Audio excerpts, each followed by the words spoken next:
Assalamualaikum warahmatullahi wabarakatuh.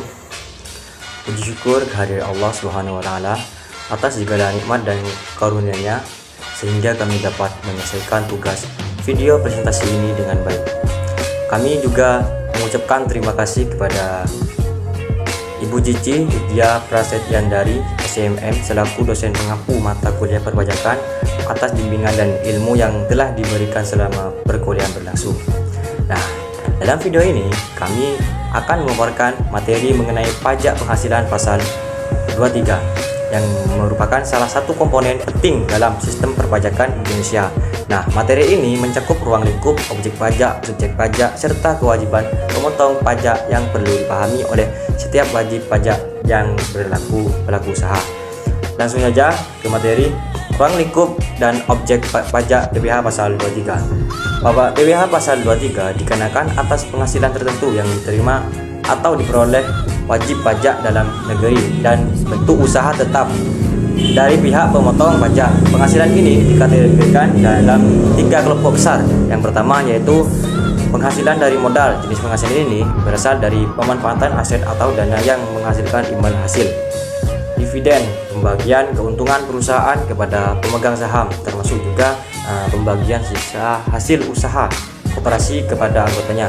Bunga, royalti, imbalan atas penggunaan hak kekayaan intelektual sehingga hak cipta, paten, merek, dagang sesuai dengan industri dan selainnya. Sewa, selain tanah dan bangunan, imbalan atas penggunaan aset seperti kendaraan, alat berat, mesin, komputer, dan properti lainnya yang bukan berubah tanah atau bank. Yang kedua yaitu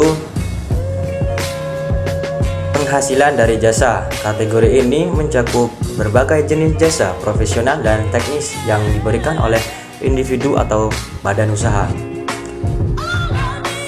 Nah, contoh jasa yang dikenakan PPh pasal 23: jasa teknik, jasa manajemen, jasa konsultan, jasa hukum, jasa akuntansi, jasa arsitektur, jasa pelatihan, jasa perawatan.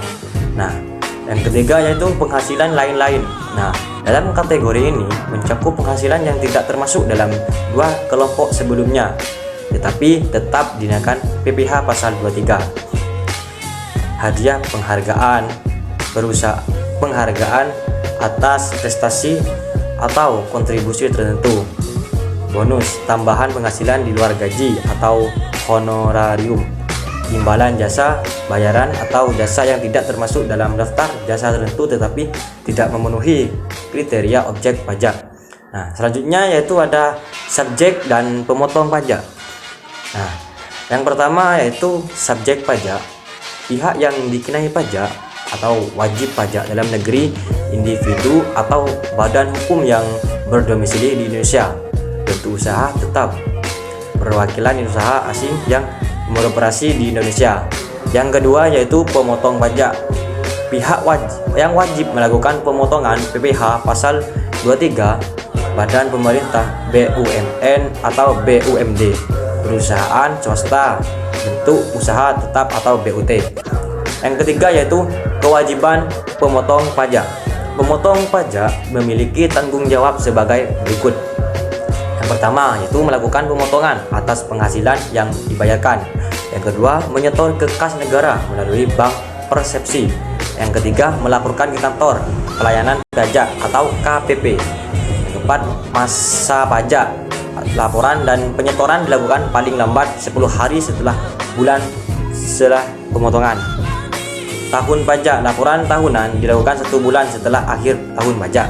Nah, materi selanjutnya akan dipaparkan oleh rekan saya yaitu Muhammad Faizul Umam. Silakan. Baik, berikutnya tarif dan dasar pengenaan pajak. Teruntuk dasar pengenaan sendiri dalam PPh pasal 23 yakni ialah jumlah bruto penghasilan namun tidak termasuk reimbursement dan penghasilan yang bukan objek pajak.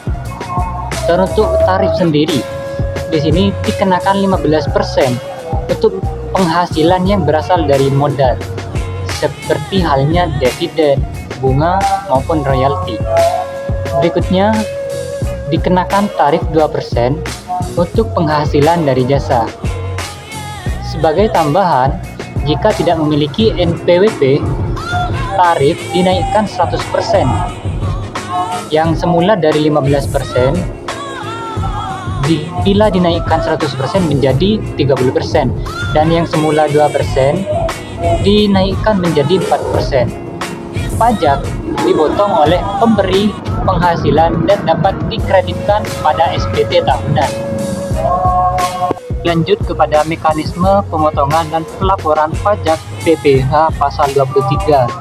Setidaknya terdapat beberapa langkah yang harus dilalui untuk menyetorkan dan melaporkan atas pembayaran dari PPh pasal 23. Yang pertama, yakni pemotongan yang dilakukan saat pembayaran atau penghasilan menjadi hak penerima. 2. Penyetoran bisa dilakukan via e-billing atau SSP, paling lambatnya pada tanggal 10 bulan berikutnya. Yang ketiga yakni pelaporan melalui SPT masa PPh 23 paling lambat tanggal 20 bulan berikutnya. Sanksi apabila melanggar dari ketentuan sebagaimana disebutkan sebelumnya, maka keterlambatan bisa dikenakan bunga administrasi sesuai Undang-Undang KUP.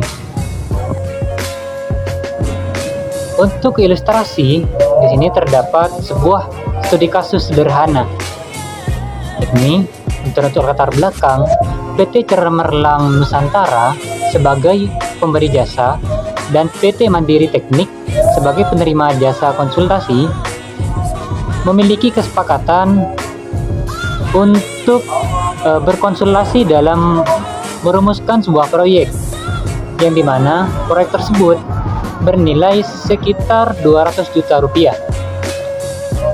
Mengingat ini merupakan perusahaan yang bergelut di ranah jasa, maka tarif yang dikenakan adalah 2%.